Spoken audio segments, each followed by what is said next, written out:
after winning last year, is it easier? No, it's more difficult, I'd say.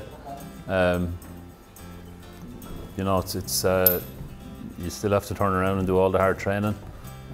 Probably train harder because other clubs are more up for you. The fact when you're playing them in the group stages of the championship, you know, they're playing the county champions, so they probably get themselves really up for a big performance against the county champions. So, you know, we probably realised that too, and we trained even harder, I'd say, this year, insofar as we could with the numbers that we had. But no, it's definitely not easier.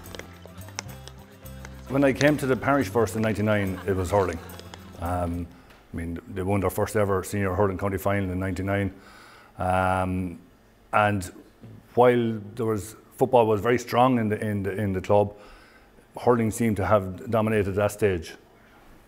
Things changed then, and you get players of the ilk of Kieran Ling and Dahi Waters coming into the fore in the football scene with their county, and all of a sudden that transfers into the club, and football became as strong as hurling. So we became a strong dual club at that stage.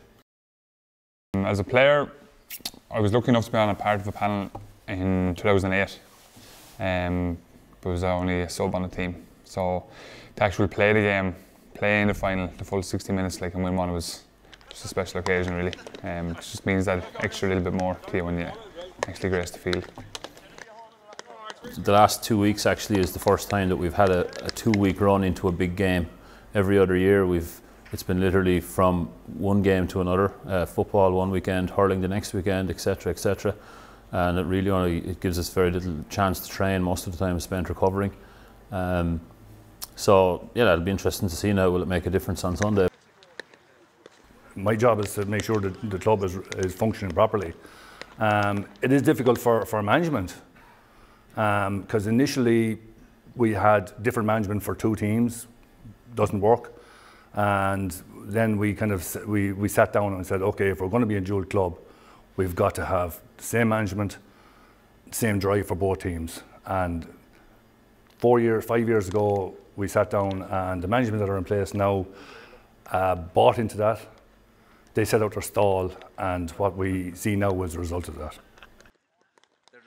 Rugby was my main sport for, I suppose, 10-15 years, and I retired from that, I suppose, a good number of years ago. But at the start of last year, the management team asked me to come in, and I suppose it was just a fresh eye. My belief is if you have good values or a good culture within the team, that is the foundation of the team, you know. So the team, the players kind of know what they want. To be fair, like they all know what they want. Like, we want to have success.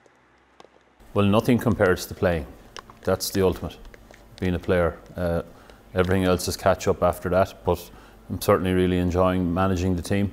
They're a great bunch of guys, and yeah, really enjoying it. But having said that, you know, when you're playing, you should play as long as you can. I played for a long time, well into my 30s, and enjoyed every minute of it. So yeah, while it's good to be over the team, it's much better playing. If your groundwork is done well with underage, it does work. It does filter into the adult team.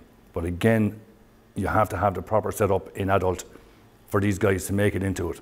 Because kids now they demand professionalism. They demand proper training. They demand proper facilities. Rightly so. Because if we don't give it to them, they're gone somewhere else. But when they demand it and we give it to them, they respect it and they drive forward. So it's important then that when they drive to become adults, it's important that we have the facilities there for them to continue in that vein, and we have it here at the moment. This year was more county players. There was, you know, there was 3 guys in America. There was 2 in Australia.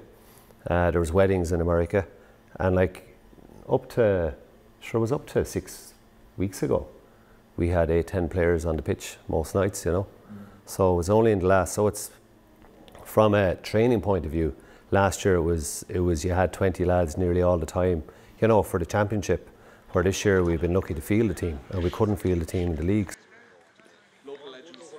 I think it's just the bond of all the players together, really. Like, you know, there's no real old head and young heads. Like, I'm as big a child as the youngest lad on the team. Like, so I just think we all had the same goal as a team, and you know, maybe some days they need a little bit of experience, and some days I need a little bit of speed and a bit of youth. So, with it all coming together, it works well. Some days we're just slower to get off the mark than normal, and then it just clicks, and we get a good run on teams, and build up a good score, and teams kind of fade away. But it's surely not by purpose. When we go hot and cold, we go out and try to start the match as high intensity as we can, but it don't always work that way.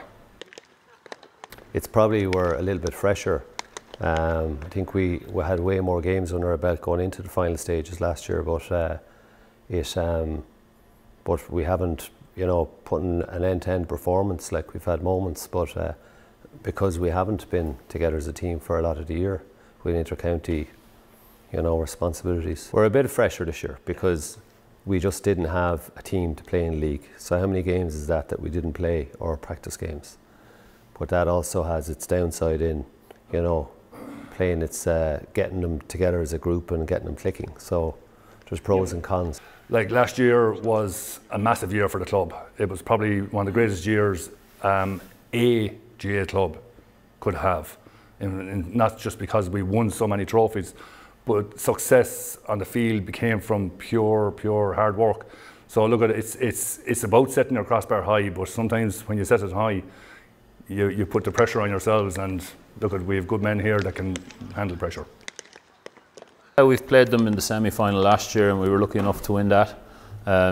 We played them in the group stages then a couple of times as well, and we drew with them once, and we beat them maybe by a couple of points in the other match. So it's been very tight, and we've played them a lot in underage, under 20, and back the whole way along to under 8s and 10s, and we've been playing them in loads and loads of county finals, and I know every one of their players really well because I was over some of our underage teams during that period as well. And they've got really fantastic players, and you can see by the amount of players they're contributing to county teams as well. No different probably than ourselves. So yeah, we certainly would know each other very well. Well, look, Pettits have been our main sponsors since year dot. They've been a massive, huge family in St. Martin's, Pearstown, Murntown Parish as well. And it's huge for the sponsorship that we get from Pettits is what enables us to keep driving the club forward. We owe a huge debt of gratitude to Cormac, to Desi and the Pettit family. And it's ironic this year that they're the main sponsors of the Senior Hurling Championship. They're our main sponsors, and they're Gorey's main sponsors. But we know where their hearts lie.